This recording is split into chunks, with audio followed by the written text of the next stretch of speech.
আসসালামু আলাইকুম। আমার চ্যানেল কুকিং বাই ইমিতে আপনাদের সবাইকে স্বাগতম। শীত মানেই আমাদের সবার বাসায় পিঠাপুলির আয়োজন। দুধপুলি এমন একটা পিঠা যে শীতের সিজনে সবার বাসায় কম বেশি একবার হলেও তৈরি করাই হয়। তবে দুধপুলি তৈরি করলে অনেক সময় সেটা ভিজতে চায় না, শক্ত হয়ে থাকে। আজ আপনাদের সাথে যে রেসিপিটি শেয়ার করব, এভাবে যদি একবার তৈরি করেন নিশ্চয়ই এটা বারবার তৈরি করবেন। খেতে এত বেশি মজার আর একদম নরম তুলতুলা হয়। এভাবে যদি একবার দুধ পুলিটা তৈরি না করে খান তাহলে কিন্তু অনেক বড় মিস হয়ে যাবে। আজ একদমই শাহী স্টাইলে এই দুধ পুলিটা আমি আপনাদের তৈরি করে দেখাবো। আশা করছি রেসিপিটা আপনাদের অনেক বেশি ভালো লাগবে। এখন কথা না বাড়িয়ে পুরো রেসিপিতে চলে যাচ্ছি।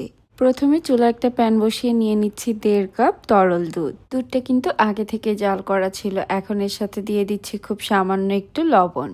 সাথে 2 টেবিল চামচ দিয়ে দিচ্ছি বাটার। বাটারের পরিবর্তে চাইলে আপনারা ঘি ইউজ করতে পারবেন, তবে তেল দেওয়া যাবে না। তেল দিলে কিন্তু পিঠার টেস্টটা নষ্ট হয়ে যাবে। এখন বাটারটা পুরোপুরি গলে দুধে বলক আসা পর্যন্ত অপেক্ষা করছি। দুধটাকে কিন্তু ঘন করব না, শুধুমাত্র বলক আসা পর্যন্ত অপেক্ষা করতে হবে।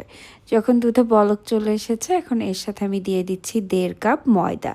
ঠিক যতটুকু দুধ নিয়েছি ততটুকুই ময়দা নিতে হবে। আপনারা চাইলে কমিয়ে বাড়িয়ে ইউজ করতে পারবেন। যদি এখানে 1 কাপ দুধ ইউজ করেন সেক্ষেত্রে 1 কাপ ময়দা দিতে হবে। আপনারা আপনাদের সুবিধা মতো সব কিছুই কমিয়ে বাড়িয়ে নিতে পারবেন। আর যেহেতু বলেছি শাহী স্টাইলে তৈরি করছি, সেজন্য এখানে আমি দুধ দিয়ে ডোটা তৈরি করছি। আপনারা চাইলে পানি দিয়েও একইভাবে ডোটা তৈরি করে নিতে পারেন। চুলার আঁচটাকে মিডিয়াম লোতে রেখে এটাকে খুব ভালোভাবে মিশিয়ে আমি একটা ডো তৈরি করে নিচ্ছি। এই তো ডোটা কিন্তু তৈরি হয়ে গিয়েছে, এটাতে কোনো লামসও নেই, একদম সফট একটা ডো তৈরি হয়েছে। এটাকে এখন একটা ঢাকনা দিয়ে ঢেকে কিছুক্ষণের জন্য রেস্টে রেখে দিচ্ছি। এতে ডোটা আর অনেকটাই সফট হয়ে আসবে। এর মাঝে দুধের শিরাটা তৈরি করে নিব। চুলে আবার একটা প্যান বসিয়ে 1 লিটার তরল দুধ নিয়ে নিয়েছি। এখন এই দুধটাকে খুব ভালোভাবে জাল করে নিব। আর এর সাথে আমি 3টা দিয়ে দিচ্ছি এলাচ। এলাচের মুখগুলোকে একটু ফাটিয়ে নিয়েছি, এতে সুঘ্রাণটা ভালোভাবে বের হতে পারবে। চুলার আঁচটাকে মিডিয়ামে রেখে এটাকে মোটামুটি 5 থেকে 6 মিনিটের মতো জাল করে নিব। দুধটাকে খুব বেশি ঘন করব না। দুধ যদি খুব বেশি ঘন হয়ে যায় সেক্ষেত্রে কিন্তু পিঠাগুলো ভালোভাবে ভিজবে না। কিছুক্ষণ জাল করে নেওয়ার পরে এখন এর সাথে আমি দিয়ে দিচ্ছি 1 কাপের কিছুটা কম 3/4 কাপের মতো চিনি। মিষ্টিটা কিন্তু আপনারা আপনাদের স্বাদ মতো কমিয়ে এবার ইউজ করতে পারবেন, তবে আমি এখানে যে পরিমাণে ইউজ করেছি এটা একদম পারফেক্ট হয়েছে। চিনি দেওয়ার পরে দুধটা কিন্তু আবারও কিছুটা পাতলা হয়ে যাবে। এটাকে আরও 3-4 মিনিটের মতো জাল করে নিচ্ছি। এখানে 1 কেজি দুধ মানে 4 কাপের মতো, সেটা কিন্তু আমি জাল করে নিয়েছি, যেটা 3 কাপেরও একটু বেশি আছে। এ পর্যায়ে এখন এটাকে চুলা থেকে নামিয়ে রাখছি। আর যে ডোটাকে আমি রেস্টে রেখে দিয়েছিলাম সেটাও কিন্তু মোটামুটি ঠান্ডা হয়ে এসেছে। এখন এটাকে হাত দিয়ে খুব ভালোভাবে কিছুক্ষণ মুথে নিচ্ছি। ডোটা যখন এরকম সফট হয়ে এসেছে, এখন এর সাথে দিয়ে দিচ্ছি একটা ডিম। ডিমটা রুম টেম্পারেচারে আছে। ফ্রিজের ডিম ইউজ করলে কিছুক্ষণ আগে ফ্রিজ থেকে বের করে রেখে তারপরে ইউজ করতে হবে। এখন এই ডিম দিয়ে এটাকে খুব ভালোভাবে আবারও মুথে নিব। প্রথমে ডিমটাকে কিছুক্ষণ মিশিয়ে নিতে একটু কষ্ট হবে, তারপর কিছুক্ষণ পরে দেখবেন এটা খুব ভালোভাবে মিশে একদম সফট হয়ে যাবে ডোটা। আর এই ডোটা কিন্তু কিছুটা স্টিকি, দেখে নিশ্চয়ই বুঝতে পারছেন এটা কিন্তু খুব বেশি শক্ত হয়নি। কিছুটা স্টিকি হলেও দেখবেন হাতের সাথে লেগে যাবে না, যেহেতু এটাতে বাটার ইউজ করা আছে, একদম সফট থাকবে ডোটা। আর আজকের দুধ পাকন পিঠাগুলো যেহেতু একটু ডিফারেন্ট শেপে তৈরি করছি, সেজন্য এখানে আমি একটা নজল নিয়ে নিয়েছি। আপনারা কিন্তু আপনাদের পছন্দ মতো যে কোনো শেপে এই পিঠাগুলো তৈরি করে নিতে পারবেন। নজলটাকে একটা পাইপিং ব্যাগে ভরে নিয়েছি। আর পাইপিং ব্যাগ হাতের কাছে না থাকলে চাইলে কিন্তু আপনারা যে কোনো মোটা একটু পলিথিন ব্যাগও এখানে ইউজ করতে পারেন। যেহেতু ডোটা একদম লিকুইডই না, চেষ্টা করবেন একটু মোটা পলিথিন ব্যাগ বা মোটা পাইপিং ব্যাগ ইউজ করার জন্য। তা না হলে ব্যাগগুলো আবার ফেটে যেতে পারে পিঠাগুলো তৈরি করে নেওয়ার সময়। পাইপিং ব্যাগে কিছুটা ডো ভরে নিয়েছি, এখন পিঠাগুলো বানিয়ে নিব। এখানে একটা প্লেটে আমি খুব সামান্য একটু তেল ব্রাশ করে নিয়েছি, তারপর পিঠাগুলো তৈরি করে নিচ্ছি। আর দেখে নিশ্চয়ই বুঝতে পারছেন কত সহজে কিন্তু একটা পিঠা তৈরি হয়ে যাচ্ছে। তবে হাতের কাছে যদি কোনো ধরনের নজল না থাকে সেক্ষেত্রে চাইলে কিন্তু কিছুটা ডো নিয়ে হাতের তালুর মাঝে রেখে গোল করে সেটার উপরে যে কোনো ডিজাইনও করে নিতে পারবেন। তবে নজল দিয়ে একবার ট্রাই করে দেখতে পারেন, যে কোনো ফুলের নজল দিয়ে কিন্তু আপনারা এটা তৈরি করে নিতে পারবেন। আর এভাবে ফুলের মতো করে তৈরি করলে পিঠাগুলো দেখতে অনেক বেশি ভালো লাগে। আর হাত দিয়ে ডিজাইন করার থেকে নজল দিয়ে তৈরি করলে কিন্তু খুবই অল্প সময়ে অনেকগুলো পিঠা তৈরি করে নেওয়া যায়। একইভাবে এখন বাকি সবগুলো পিঠা তৈরি করে নিব, তারপর সেগুলোকে ভেজে নিব। চুলা একটা প্যানে বেশ খানিকটা তেল দিয়ে তেলটাকে মিডিয়াম গরম করে নিয়েছি। খুব বেশি গরম তেলে দেয়া যাবে না, আবার একদম ঠান্ডা তেলেও দেয়া যাবে না। বেশ কয়েকটা পিঠা একসাথে দিয়ে নিয়েছি আর চুলার আঁচটাকে মিডিয়াম লোতে রেখে এগুলোকে কয়েকবার উল্টে পাল্টে ভেজে নিব। খুব বেশি কড়াও করব না, আবার একদম নরমও রাখবো না। মিডিয়ামভাবে ভেজে নিতে হবে, তাহলে পিঠাগুলো খুব সুন্দরভাবে ভিজবে। যদি খুব কড়া করে ভাজেন তাহলে কিন্তু পিঠাগুলো আবার ভিজতে চাইবে না। ৩-৪ বার উল্টে পাল্টে ভেজে নেওয়ার পরে এগুলোতে খুব সুন্দর একটা কালার চলে এসেছে। এখন তেল ঝরিয়ে এগুলোকে উঠিয়ে নিচ্ছি আর একইভাবে বাকি সবগুলো পিঠা ভেজে নিব।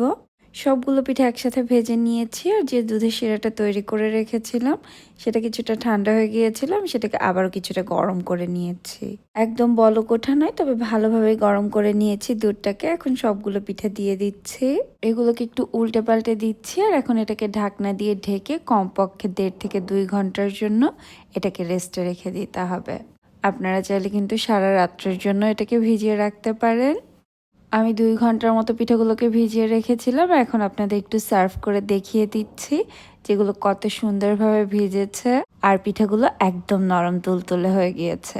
এগুলো খেতে যে কত বেশি মজার হয়, একবার বাড়িতে এভাবে তৈরি না করলে বুঝতেই পারবেন না।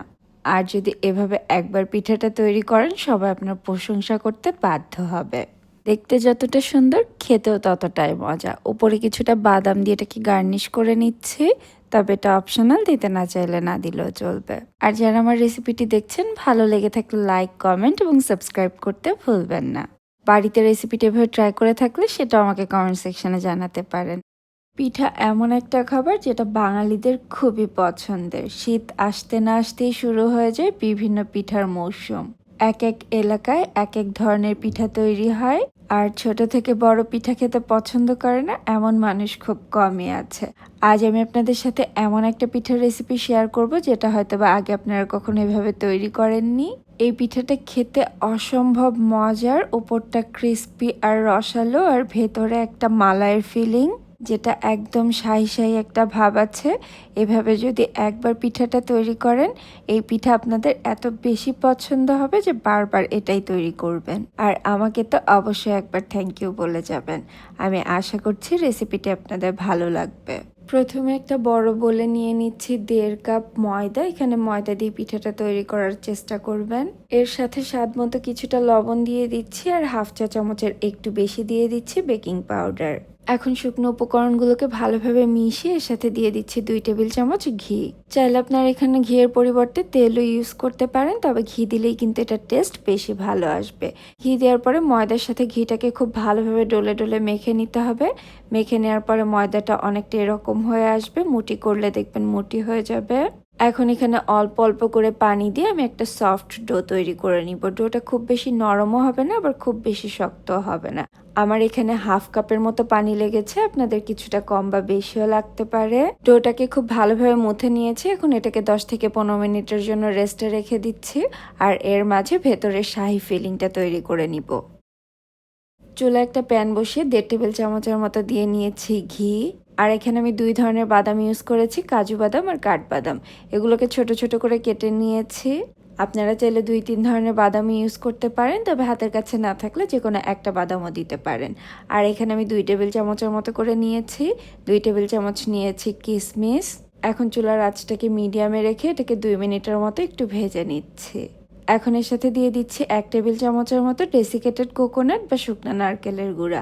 হাতের কাছে না থাকলে আপনারা চাইলে কিন্তু কুড়ানো নারকেলটাও ইউজ করতে পারেন। নারকেল দেওয়ার পর এটাকে আরো 1 মিনিটের মতো একটু ভেজে নিচ্ছি। এ পর্যায়ে চুলার আঁচটাকে একদম লো করে নিয়েছি আর এর সাথে দিয়ে দিচ্ছি 1/2 কাপ তরল দুধ। দিয়ে দিচ্ছি 1 কাপ গুঁড়া দুধ। 1 কাপ গুঁড়া দুধে কিন্তু ভেতরের এই পুরটা অনেকখানি তৈরি হবে। আপনারা কতগুলো পিঠা তৈরি করবেন সেই অনুযায়ী কিন্তু গুঁড়া দুধের পরিমাণ কমিয়ে বাড়িয়ে নিতে পারবেন। এর সাথে দিয়ে দিচ্ছি 2 টেবিল চামচ চিনি। চিনির পরিমাণটা চাইলে কিন্তু আপনারা কিছুটা কমিয়ে বাড়িয়ে এখানে ইউজ করতে পারবেন। আর চুলার আঁচটাকে লোতে রেখে সবকিছুকে ভালোভাবে মিশিয়ে নিতে হবে। চিনিটা পুরোপুরি গলে এই মিশ্রণটা কিছুটা ঘন হয়ে আসা পর্যন্ত জাল করে নিব। এটাকে এর থেকে বেশি আর শক্ত করব না, ঠান্ডা হতে হতে এটা আরো কিছুটা শক্ত হয়ে আসবে। এখন একটা চিনি শিরা তৈরি করে নিব। চুলায় একটা প্যান বসিয়ে নিয়ে নিচ্ছি 1 কাপ চিনি আর এর সাথে দিয়ে দিচ্ছি 1 কাপ পানি। ঠিক যতটুকু চিনি ইউজ করব ততটুকুই পানি দিতে হবে। আর এটাতে ফ্লেভার আনার জন্য দিয়ে দিচ্ছি 2টা এলাচ। এলাচের মুখগুলোকে একটু ফাটিয়ে দিয়েছি আর দিয়ে দিচ্ছি কিছুটা স্যাফরন। স্যাফরনটা অপশনাল, দিলে সুন্দর একটা কালার আর ফ্লেভার আসে, দিতে না চাইলে না দিলেও চলবে। আর এটা কোনো একতার বা দুইতারের চিনি শিরা তৈরি করব না, চিনিটা পুরোপুরি গলে এটাতে খুব ভালোভাবে বলক আসা পর্যন্ত এটাকে জাল করে নিব। এটাতে বলক আসার পরে আমি এটাকে আরও 3-4 মিনিটের মতো একটু জাল করে নিয়েছি। এখন এটাকে চুলা থেকে নামিয়ে নিব। তবে নামিয়ে নেওয়ার আগে 1 চা চামচের মতো দিয়ে দিচ্ছি লেবুর রস। লেবুর রসটাকে আবারও নেড়ে ভালোভাবে একটু মিশিয়ে নিচ্ছে। লেবুর রসটা অবশ্যই দেওয়ার চেষ্টা করবেন, এতে চিনি শিরাতে দানা বাঁধবে না। এখন এটাকে চুলা থেকে নামিয়ে একটা সাইডে রেখে দিচ্ছি।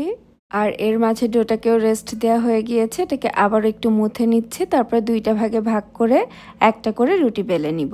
বেলে নেওয়ার জন্য এখানে কিছুটা শুকনো ময়দা ছিটিয়ে নিচ্ছে। আর এটাকে আমি খুব বেশি মোটা বা খুব বেশি পাতলা করে বেলবো না, মিডিয়াম করে বেলে নিতে হবে। রুটি খাই যেরকম তার থেকে একটু মোটা করে বেলে নিতে হবে। এটাকে এভাবে বেলে নেওয়ার পর এখন ছোট ছোট করে কেটে নিব, তাহলে খুব ইজিলি অল্প সময়ে কিন্তু অনেকগুলো পিঠা তৈরি করে নিতে পারবেন। আমার কাছে এরকম ছোট সাইজের কুকি কাটার ছিল না, সেজন্য এখানে আমি একটা কৌটার ঢাকনা নিয়ে নিয়েছি। আপনারা আপনাদের সুবিধা মতো সাইজে যে কোনো কিছু দিয়ে এটাকে কেটে নিতে পারেন। একটা রুটি থেকে কিন্তু অনেকগুলো ছোট ছোট পিস হয়েছে। তারপরে একটা করে এই ছোট রুটির ওপরে ভেতরের পুরটা দিয়ে নিচ্ছে। আর এই পুরটা কিন্তু একটু বুঝে দিতে হবে, খুব বেশিও দরকার নেই, আবার খুব কম দিলেও পিঠাটা খেতে ভালো লাগবে না।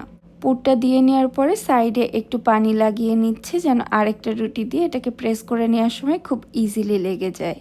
এখন এটাকে 4 সাইড থেকে হাত দিয়ে একটু প্রেস করে লাগিয়ে নিচ্ছি। তারপরে হাত দিয়ে একটু করে ফোল্ড করে নিব। নর্মালি আমরা পুলি পিঠাটা যেভাবে তৈরি করি সেভাবে এটাকে ফোল্ড করে নিতে হবে। দেখেই নিশ্চয়ই বুঝতে পারছেন খুব সহজেই কিন্তু এই পিঠাগুলো তৈরি করে নেওয়া যায়। এই তো একটা পিঠা কিন্তু তৈরি হয়ে গিয়েছে। একইভাবে এখন বাকি সবগুলো পিঠা তৈরি করে নিব। আমি একইভাবে আরও একটা পিঠা আপনাদের তৈরি করে দেখিয়ে দিচ্ছি। এখন পিঠাগুলোকে ভেজে নিব। চুলা একটা প্যানে বেশ খানিকটা তেল দিয়ে তেলটাকে মিডিয়াম গরম করে নিয়েছি। খুব বেশি গরম তেলে পিঠাগুলোকে দেওয়া যাবে না, মিডিয়াম গরম তেলে দিয়ে এগুলোকে কয়েকবার উল্টে পাল্টে ভেজে নিতে হবে। আমি একসাথে বেশ কিছু পিঠা দিয়ে নিয়েছি আর চুলার আঁচটাকে মিডিয়ামে রেখেছি। পিঠা কিন্তু তাড়াহুড়া করে তৈরি করে নেওয়া যাবে না, তাহলে পিঠাগুলো ভালো হবে না। একটু সময় নিয়ে পিঠাগুলো তৈরি করতে হবে। একটু সময় নিয়ে ভাজলে পিঠাগুলো খেতে কিন্তু অনেক বেশি মুচমুচে হবে। খুব সুন্দর একটা গোল্ডেন ব্রাউন কালার চলে এসেছে। আর দেখে নিশ্চয়ই বুঝতে পারছেন একটা পিঠাও ফেটে যায়নি। এখন পিঠাগুলোকে তেল ঝরিয়ে উঠিয়ে নিচ্ছে। আর উঠিয়ে নেওয়ার সাথে সাথেই এই গরম পিঠাগুলো চিনি শিরার মধ্যে দিয়ে দিব। আর এর মাঝে যদি চিনি শিরাটা ঠান্ডা হয়ে যায় সেক্ষেত্রে চিনি শিরাটাকে হালকা গরম করে নিতে হবে। একদম বেশি গরম বা ঠান্ডা চিনি শিরার মধ্যে পিঠাগুলো দেয়া যাবে না। আর পিঠাগুলো দেওয়ার পরে চিনি শিরার ভেতরে কিন্তু খুব বেশি সময় রাখা যাবে না। একবার উল্টে পাল্টে 1-1.5 মিনিটের মধ্যে পিঠাগুলো উঠিয়ে নিতে হবে। তাহলে পিঠাগুলো কিন্তু ওপরটা রসালো এবং মোচমোচে থাকবে। এই পিঠাগুলোকে এখন আমি চিনি শিরা থেকে উঠিয়ে নিচ্ছি। আর বাকি পিঠাগুলো একইভাবে ভেজে সেগুলো চিনি শিরার ভিতরে সোক করে নিব। এই গুজিয়া পিঠাটা আপনারা একবার হলেও ট্রাই করতে পারেন। এটা খেতে যে এত মজার হয়, একবার তৈরি না করলে বুঝতেই পারবেন না। পিঠাগুলোর উপরে কিছুটা বাদাম দিয়ে এটাকে একটু ডেকোরেট করে নিচ্ছে। এতে এই পিঠাগুলো দেখতে আর অনেক বেশি ভালো লাগবে। যাকে এই পিঠাটা একবার তৈরি করে খাওয়াবেন সে কিন্তু আপনার ফ্যান হয়ে যাবে। আর আমার রেসিপিটি যদি আপনাদের কোথাও একটুখানিও ভালো লেগে থাকে প্লিজ আমার চ্যানেলটি সাবস্ক্রাইব করে রাখবেন। রেসিপিটি যদি আপনারা এভাবে ট্রাই করে থাকেন আমাকে কমেন্ট সেকশনে জানাবেন আপনাদের কেমন লাগলো। আর এই শীতে আপনারা কি ধরনের পিঠার রেসিপি দেখতে চান সেটা আমাকে কমেন্ট করে জানাতে পারেন। বলুন তো আজ কি তৈরি করেছি? দেখে নিশ্চয়ই ভাবছেন সাদা চমচম বা মিষ্টি। তবে আজ কোনো মিষ্টি নয়, একদম সাদা চমচমের মতো দেখতে ভাপা পুলি পিঠা তৈরি করেছি, যেটা কোনো রকম কোনো আটা বা চালের গুঁড়া ছাড়াই সুজি দিয়ে খুব অল্প সময় তৈরি করে নিতে পারবেন। আর এটা খেতে এত মজার আর নরম তুলতুলে হয় যে মুখে দিতেই মিলিয়ে যাবে। তার থেকেও বড় ব্যাপার, এই ভাপা পুলিগুলো তৈরি করে কিন্তু আপনারা অনেক সময় পর্যন্ত রেখে দিলেও এগুলো শক্ত হয়ে যাবে না। আমি আশা করছি রেসিপিটা আপনাদের অনেক বেশি ভালো লাগবে। এখন কথা না বাড়িয়ে পুরো রেসিপিতে চলে যাচ্ছি। প্রথমে ডোটা তৈরি করে নিব। চুলা একটা প্যান বসিয়ে নিয়ে নিচ্ছি 2 কাপ পানি, সাথে স্বাদ মতো কিছুটা লবণ দিয়ে এটাকে ভালোভাবে মিশিয়ে পানিতে বলক আসা পর্যন্ত অপেক্ষা করছি। পানিতে যখন বলক চলে এসেছে, এখন চুলার আঁচটাকে মিডিয়াম লো করে নিয়ে আমি দিয়ে দিচ্ছি 1 কাপ সুজি। ঠিক যতটুকু সুজি ইউজ করবেন তার ডাবল পানি ইউজ করতে হবে। যদি হাফ কাপ সুজির ডো তৈরি করেন সেক্ষেত্রে 1 কাপ পানি দিতে হবে।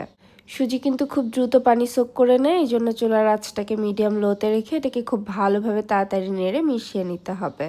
খেয়াল রাখতে হবে এটাতে যেন কোনো লাম্পস তৈরি না হয়। আর অল্প কিছুক্ষণ নাড়তে নাড়তেই দেখবেন সুজি সম্পূর্ণ পানিটা সোক করে ড্রাই হতে থাকবে, আর এটা দেখতে অনেকটা ডোয়ের মতো হয়ে আসবে। যখন দেখবেন এই ডোটা এরকম প্যানের গা ছেড়ে কিছুটা শক্ত হয়ে এসেছে, তখন বুঝতে হবে এটা তৈরি হয়ে গিয়েছে। এখন এটাকে চুলা থেকে নামিয়ে নিচ্ছি আর কিছুটা ঠান্ডা করে নিব। এর মাঝে নারকেলের পুরটা তৈরি করে নিব। চুলা একটা প্যান বসিয়ে 1 চা চামচ নিয়ে নিয়েছি ঘি, 3টা দিয়েছি দারচিনি আর 2টা এলাচ। এলাচের মুখগুলোকে একটু ফাটিয়ে দিয়েছি, এতে সুঘ্রাণটা ভালোভাবে বের হতে পারবে। এটাকে কয়েক সেকেন্ডের মতো একটু ভেজে নিচ্ছি। আর এর সাথে দিয়ে দিয়েছি 2 কাপের মতো কোরানো নারকেল। নারকেলটাকে এখন এই ঘিয়ের সাথে 1-1.5 মিনিটের মতো একটু ভেজে নিচ্ছি। এভাবে নারকেলটাকে ঘিয়ের সাথে একটু ভেজে নিলে এটা থেকে দারুণ একটা সুঘ্রাণ আসে, আর এই নারকেলের পুরটা খেতে অসম্ভব ভালো লাগে। এখন এর সাথে দিয়ে দিচ্ছি 1 কাপের কিছুটা কম খেজুরের পাটালি, দিয়ে এটাকে খুব ভালোভাবে নেড়ে মিশিয়ে নিচ্ছে। অল্প কিছুক্ষণ নাড়তে নাড়তেই দেখবেন পাটালিটা সম্পূর্ণ গলে এটা অনেকটা মাখো মাখো হয়ে এসেছে। এই নারকেলের পুরটা তৈরি হতে কিন্তু একদমই সময় লাগে না, খুবই অল্প সময় তৈরি করে নেওয়া যায়। এ পর্যায়ে এটা কিছুটা সফট থাকবে, তবে এটাকে কিছুক্ষণ নেড়ে নিলেই দেখবেন এটা অনেকটা ড্রাই হতে থাকবে।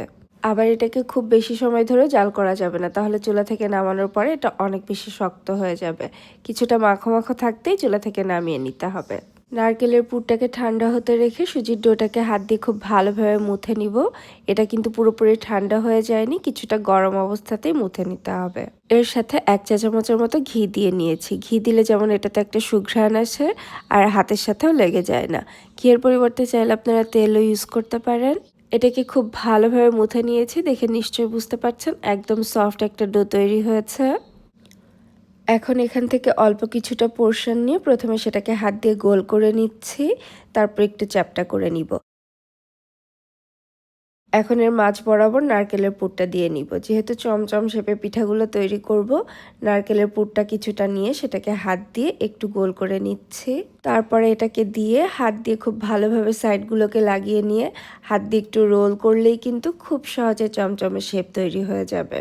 দেখে নিশ্চয়ই বুঝতে পারছেন কত সহজেই কিন্তু একটা চমচম পিঠা তৈরি হয়ে গিয়েছে। আপনারা কিন্তু আপনাদের পছন্দ মতো সাইজে এটাকে ছোট বা বড় করেও তৈরি করতে পারেন। আর একইভাবে এখন আমি বাকি সবগুলো তৈরি করে নিব, আরও একটা একটু তৈরি করে দেখিয়ে দিচ্ছি। এই তো একসাথে বেশ অনেকগুলো পিঠা তৈরি করে নিয়েছি, এখন এগুলোকে ভাপ দিয়ে নেওয়ার পালা। চুলা একটা প্যানে বেশ খানিকটা পানি বসিয়ে দিয়েছি আর পানিতে বলক চলে এসেছে। এখন এটার উপর একটা ছাঁকনি দিয়ে নিচ্ছি। আপনারা চাইলে কিন্তু যে কোনো স্টিমারও এগুলোকে ভাপ দিয়ে নিতে পারেন। যাদের কাছে স্টিমার নেই তারা এভাবে ছাঁকনি বসিয়ে নিতে পারেন।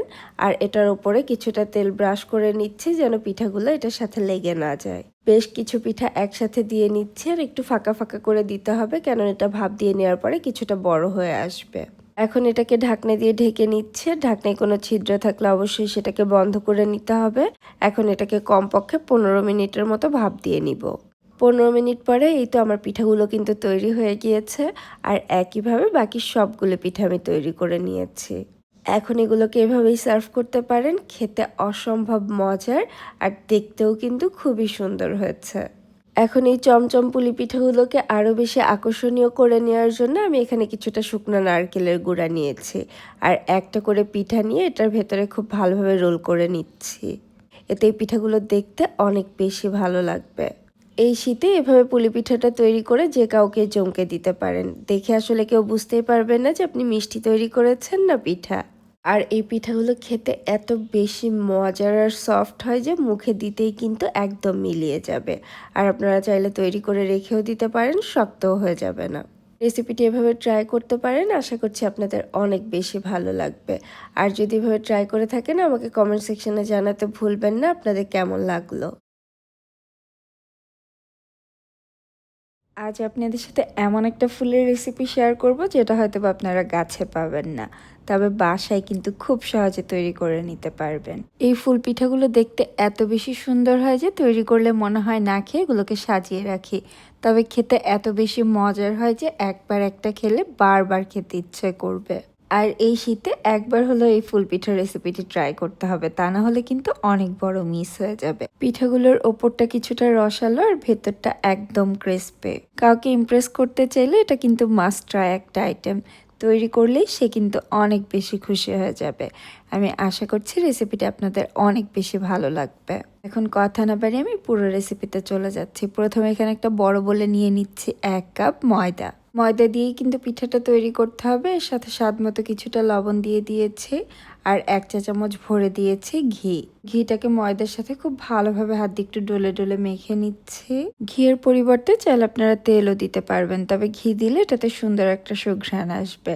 এখন এটাকে মেখে নেওয়ার পর আমি এখানে কিছুটা পানি নিয়ে নিয়েছি আর অল্প অল্প করে পানি দিয়ে একটা ডো তৈরি করে নিব। ডোটা খুব বেশি নরম বা শক্ত তৈরি করব না, মিডিয়াম একটা ডো তৈরি করে নিব। আর এখানে আমার 1/2 কাপের একটুখানি কম পানি লেগেছে, আপনাদের কিছুটা কম বেশি লাগতে পারে। ডোটা তৈরি হয়ে গিয়েছে, এখন এটাকে ঢাকনা দিয়ে ঢেকে 15 মিনিটের জন্য রেস্টে রেখে দিচ্ছি। এতে ডোটা আরও কিছুটা সফট হয়ে যাবে। আর এর মাঝে আমি একটা চিনি শিরা তৈরি করে নিব। চুলায় একটা প্যান বসিয়ে 1/2 কাপ নিয়ে নিচ্ছি চিনি আর এর সাথে দিয়ে দিচ্ছি 1/2 কাপ পানি। যতটুকু চিনি ইউজ করবেন ততটুকুই পানি ইউজ করতে হবে। 2টা দিয়ে দিচ্ছি এলাচ। এলাচের মুখগুলোকে একটু ফাটিয়ে নিয়েছি, এতে সুঘ্রাণটা ভালোভাবে বের হতে পারবে। আর এটাকে এখন চিনিটা পুরোপুরি গলে যাওয়া পর্যন্ত জাল করে নিচ্ছি। যেহেতু কোনো একতার বা দুইতারের চিনি শিরা তৈরি করব না, চিনিটা পুরোপুরি গলে এটাতে ভালোভাবে বলক আসার পরে 2-3 মিনিট জাল করে নিলেই চিনি শিরাটা তৈরি হয়ে যাবে। আর চিনি শিরাটা যেন জমাট বেঁধে না যায় বা এটাতে কোনো চিনির দানা না পড়ে, সেজন্য আমি 1/2 চা চামচের মতো লেবুর রস দিয়ে দিয়েছি। লেবুর রস দিয়ে এটাকে ভালোভাবে বলক তুলে নিয়েছি, এখন নামিয়ে নিচ্ছি। চিনি শিরাটাকে এখন একটা সাইডে রেখে দিচ্ছি আর এখানে একটা বাটিতে ভরে ভরে 3 চা চামচ নিয়ে নিচ্ছি ময়দা। এর সাথে দিয়ে দিচ্ছি 4 চা চামচ সয়াবিন তেল। এখানে প্রথমে আমি 2 চা চামচ ময়দা দিয়েছি, পরে আবারও 1 চা চামচ অ্যাড করে নিয়েছি। এটাকে একসাথে খুব ভালোভাবে মিশিয়ে নিচ্ছি। তারপর তেল আর ময়দার এই স্লারিটাকে একটা সাইডে রেখে যে ডোটাকে আমি রেস্টে রেখে দিয়েছিলাম সেটাকে আবার খুব ভালোভাবে মুথে নিচ্ছি। কিছুক্ষণ মুথে নিলে এই ডোটা একদম সফট হয়ে যাবে। তারপর এটাকে আমি সমান 4টা ভাগে ভাগ করে নিচ্ছি। 1 কাপ ময়দার ডো থেকে আমি 4টা রুটি তৈরি করে নিচ্ছি। আপনারা ময়দার পরিমাণ কমিয়ে বাড়িয়ে ইউজ করলে রুটির পরিমাণটাও কমিয়ে বাড়িয়ে নিতে হবে। আর সবগুলো রুটি আমি একইভাবে ময়দা দিয়ে বেলে নিচ্ছি। 4টা রুটি বেলে নিয়েছি। এখন একটা করে রুটির উপরে কিছুটা তেল আর ময়দার স্লারিটাকে লাগিয়ে নিব। এই প্রসেসটা 4টা রুটির বেলায় সেম ভাবেই করতে হবে। একটা করে রুটি দিতে হবে আর সেটার উপরে ময়দার তেলের স্লারিটাকে লাগিয়ে নিতে হবে। সম্পূর্ণ রুটির উপরে চেষ্টা করবেন ভালোভাবে লাগিয়ে নেওয়ার জন্য। আমি চামচ দিয়ে করছি, আপনারা চাইলে হাত দিয়েও একইভাবে কাজটা করে নিতে পারেন। আর এই প্রসেসটা কিন্তু অবশ্যই করতে হবে, তাহলে যখন আমরা পিঠাগুলো ভাজবো প্রত্যেকটা লেয়ার আলাদা আলাদা হয়ে থাকবে, ফুলের মতো হয়ে যাবে, দেখতে অনেক বেশি ভালো লাগবে। সম্পূর্ণ মিশ্রণটাকে লাগিয়ে আমি 4টা রুটি একসাথে করে নিয়েছি। এখন এটাকে ভাঁজ করে নিব। নর্মালি আমরা পরোটা তৈরি করার জন্য যেভাবে ভাঁজ করে নিই, এটাকেও সেভাবে ভাঁজ করে নিচ্ছি। দেখে নিশ্চয় বুঝতে পেরেছেন প্রত্যেকটা লেয়ারে লেয়ারেই কিন্তু আমি তেল ময়দার মিশ্রণটাকে লাগিয়ে নিয়েছি। এটাকে এভাবে ভাঁজ দিয়ে নেওয়ার পর এখন এটাকে আবারও বেলে নিচ্ছি। খুব বেশি মোটা বা খুব বেশি পাতলা করে বেলবো না, রুটির থেকে একটু মোটা তবে পরোটা থেকে একটু পাতলা করে এটাকে বেলে নিতে হবে। আমি এটাকে বেলে নেওয়ার পরে 4 সাইড থেকে এটাকে সমানভাবে কেটে নিচ্ছি। একটি স্কোয়ার শেপ দিয়ে নিতে হবে। 4 সাইডের থেকে সমানভাবে কেটে নেওয়ার পর এখন এটাকে আমি আবারও পাতলা পাতলা স্লাইস করে নিচ্ছি। 1/2 ইঞ্চির থেকেও কম করে, দেখে নিশ্চয়ই বুঝতে পারছেন। সম্পূর্ণ রুটিটাকে একইভাবে কেটে নিচ্ছি। এভাবে একটু পাতলা পাতলা স্লাইস করে নেওয়ার পরে এটাকে আবারও মাঝ বরাবর কেটে তারপর আবারও আরেকটু ছোট করে নিচ্ছি। খুব বেশি বড় করে কাটলে তখন ফুলগুলো কিন্তু অনেক বড় হয়ে যাবে, দেখতে ভালো লাগবে না। আর আমি এখানে যতটুকু সাইজের কেটেছি এতে ফুলগুলো দেখতে অনেক বেশি ভালো লাগে। দেখেই বুঝতে পারছেন আমি কতটুকু করে কেটেছি। তারপরে এই কেটে নেওয়া পিসগুলো থেকে 4টা করে পিস একসাথে করে নিচ্ছি। আর খুব বেশি প্রেস করতে হবে না, শুধুমাত্র হাত দিয়ে ধরে এর মাঝ বরাবর আমি সুতা দিয়ে বেঁধে দিচ্ছি, যাতে ফুলটা ভাজার সময় খুলে না যায়। আর এটাকে বেঁধে নেওয়া কিন্তু খুবই ইজি, জাস্ট সুতা দিয়ে একটু পেঁচিয়ে নিলেই হবে, কোনো গিট্টু বা কোনো কিছু দেওয়ারই প্রয়োজন নেই। সুতা দিয়ে কয়েকবার মুড়িয়ে নেওয়ার পর আমি এটাকে কেটে নিচ্ছি আর একইভাবে বাকি সবগুলো পিঠা তৈরি করে নিব। আমি আরও একটা একটু তৈরি করে আপনাদের দেখিয়ে দিচ্ছি। আর এই প্রত্যেকটা পাতাকে চেষ্টা করবেন একটু করে ছাড়িয়ে দেওয়ার জন্য, এতে ভাজার সময় ফুলটা অনেক বেশি সুন্দর লাগবে। এখন এগুলোকে ভেজে নেওয়ার পালা। চুলা একটা প্যানে কিছুটা তেল দিয়ে তেলটাকে গরম করে নিয়েছি। খুব বেশি গরম বা হালকা গরম তেলে দেওয়া যাবে না, মিডিয়াম গরম তেলে দিতে হবে। আর এই পিঠাগুলো দেওয়ার সাথে সাথে কিন্তু এগুলোকে নাড়া দেওয়া যাবে না, কিছুক্ষণের মধ্যেই দেখবেন এগুলো আস্তে আস্তে উপরে ভাসতে শুরু করবে আর খুব সুন্দর একটা ফুলের শেপ নিয়ে নিবে। যখন সবগুলো ফুল এরকম উপরে ভেসে আসবে তখন এগুলোকে উল্টে পাল্টে নিতে হবে আর কয়েকবার উল্টে পাল্টে এগুলোকে এখন ভেজে নিব। চুলার আঁচটাকে আমি মিডিয়াম লোতে রেখেছি। দেখে নিশ্চয়ই বুঝতে পারছেন এগুলো দেখতে কতটা সুন্দর লাগছে। আর 1 কাপ ময়দা থেকে কিন্তু অনেকগুলো ফুল পিঠা তৈরি করে নেওয়া যায়। এগুলোতে খুব সুন্দর একটি গোল্ডেন ব্রাউন কালার চলে এসেছে। এখন তেল ঝরিয়ে এগুলোকে উঠিয়ে নিচ্ছে আর একইভাবে বাকি সবগুলো তৈরি করে নিব। সবগুলো পিঠা একসাথে ভেজে নেওয়ার পরে যে চিনি শিরাটা প্রথমে তৈরি করে রেখেছিলাম সেই চিনি শিরাটা পিঠার উপরে দিয়ে নিতে হবে। আমি এখানে একটা ছাঁকনি ইউজ করেছি। ছাঁকনির উপরে পিঠাগুলো রেখে চিনি শিরাটা দিলে এক্সট্রা যে চিনি শিরাটা থাকবে সেটা নিচে ঝরে যাবে। এভাবে সবগুলো পিঠার উপরে আমি চিনি শিরাটাকে দিয়ে নিচ্ছি। আর এই চিনি শিরাটা কিন্তু এখন গরম অবস্থাতে নেই, নর্মাল রুম টেম্পারেচারেই আছে। গরম চিনি শিরা দিলে পিঠাগুলো আবার নরম হয়ে যাবে, সেজন্য চেষ্টা করবেন পিঠাগুলো ভেজে নেওয়ার পরে নর্মাল রুম টেম্পারেচারে থাকা চিনি শিরাটাই উপরে দিয়ে নেওয়ার জন্য। এতে পিঠাগুলো যেমন মুচমুচে থাকবে আর ওপরে একটা রসের লেয়ার থাকবে, খেতে খুবই ভালো লাগে। এই রসালো ফুল পিঠাটা কিন্তু অবশ্যই এই শীতে একবার হলেও ট্রাই করতে পারেন। আর যদি এভাবে ট্রাই করে থাকেন আমাকে কমেন্ট সেকশনে জানাতে ভুলবেন না আপনাদের কেমন লাগলো। পিঠাগুলোর ওপর আমি কিছুটা করে পেস্তা বাদাম দিয়ে নিচ্ছি, এতে এই পিঠাগুলো দেখতে আরও বেশি লোভনীয় লাগবে আর একদম ফুলের মতো মনে হবে। এগুলো খেতে যেমন অসম্ভব মজার আর অনেক বেশি মুচমুচে। যাকেই তৈরি করে খাওয়ান না কেন সে কিন্তু আপনার প্রশংসা করতে বাধ্য হবে। আমার রেসিপিটি যদি কোথাও আপনাদের একটুখানিও ভালো লেগে থাকে লাইক, কমেন্ট আর সাবস্ক্রাইব করতে ভুলবেন না। আজকের মতো এখানেই বিদায় নিচ্ছি, আবার নতুন কোনো রেসিপি নিয়ে চলে আসবো। সবাই অনেক বেশি ভালো থাকবেন আর আমাদের জন্য দোয়া করবেন। আল্লাহ হাফেজ।